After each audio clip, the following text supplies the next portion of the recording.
ডাব চিঙৰি একদম সাধাৰণভাৱে একেবাৰে কম মছলাৰে বনাইছিলোঁ চাওঁ কিছুমান বস্তু নতুন সোৱাদ ল'ব লাগে দিয়কচোন নতুন নতুন সোৱাদ ল'লে আমাৰ মনটোও ভাল লাগে হয় নাই ভিডিঅ'টো সম্পূৰ্ণকৈ চাওক একদম ইজি হয় আৰু আপোনালোকে এবাৰ ঘৰত বনাই চাব দেই প্ৰথমতে মই মিছা মাছকেইটা তেলতে ফ্ৰাই কৰি ল'লোঁ অকল নিমখ হালধি সানি লৈছোঁ তেলত ফ্ৰাই কৰাৰ লগে লগে মাছকেইটা ৰঙা পৰি যায়ে আৰু এয়া সোৱাদ মই নমাই ল'লোঁ এইকেইদিন কি গৰম পৰিছে পাকঘৰত সোমাবই নোৱাৰি বনাই আছোঁ উপায় নাই খাবতো লাগিবই হয়নে সেইবাবে ভাবিলোঁ নতুন সোৱাদ দি এটা বনাওঁ আৰু এয়া বগা সৰিয়হ কেইটামান ক'লা সৰিয়হ মই ধুই দিছিলোঁ হাততে লাগি গ'ল কেইটামান মগজ আৰু এয়া গৰম পানী অকণমান দি তিয়াই ৰাখিলোঁ ডাঙৰ চাইজৰ এটা পিঁয়াজ দৰে মিক্সিত মই পেষ্ট কৰি ল'ম লগতে গোটেইখিনি তিয়াই লোৱা সৰিয়হ দি দিছোঁ আৰু ডাব নাৰিকলৰ ভিতৰখিনি ৰুকি লৈ মই ইয়াতে দি দিছোঁ এয়া হৈ গ'ল পেষ্টটো খুব ধুনীয়াকৈ কৰিছোঁ একদম সম্পূৰ্ণ মিহি হৈ যোৱাকৈ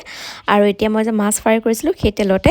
এই পেষ্টখিনি দি দিম আৰু যিহেতু ইয়াত মগজ দিয়া আছে তলত পটককৈ লাগি ধৰিব সেইবাবে দি লৈ ধুনীয়াকৈ লৰাই আছোঁ চামুচখনে লৰাই কালাৰটো খুব ধুনীয়াকৈ আহিবলৈ দিছোঁ এতিয়া পৰিমাণ অনুসৰি নিমখ হালধি অকণমান কাশ্মীৰী মিৰ্চ পাউডাৰ এড কৰিছোঁ যাতে কালাৰটো খুব ধুনীয়া হয় আৰু এয়া গোটেইখিনি লৰাই ল'লোঁ একেবাৰে ল' ফ্লেমতে মই ধুনীয়াকৈ ভাজি আছোঁ যাতে তলত লাগি নাযায় ভাজি শুকুৱাই ল'ম আৰু এয়া নিচিনা শুকাই গৈছে জ্বলি যোৱা নাই দেই কালাৰটো এনেকুৱা আহিছে অকণমান ৰঙা হৈ গৈছে আৰু এতিয়া মই গৰম পানী দি দিছোঁ গৰম পানী দিও ভালদৰে লৰাই লৈ মই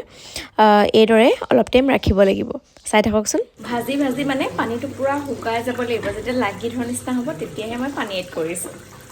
আৰু এয়া 15 মিনিটমানৰ পিছত চাওক গোটেই পানীখিনি ধুনীয়াকৈ শুকাই গ'ল আৰু এতিয়া মই ফাইনেল পানীটো দিম মানে মই কিমানটো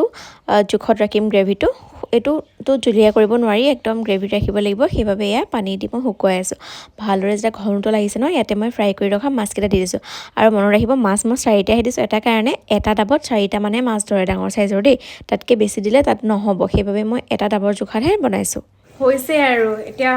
ঢাকন মাৰি মই 15 মিনিটমান কম একেবাৰে ল' ফ্লেমত ৰাখি দিম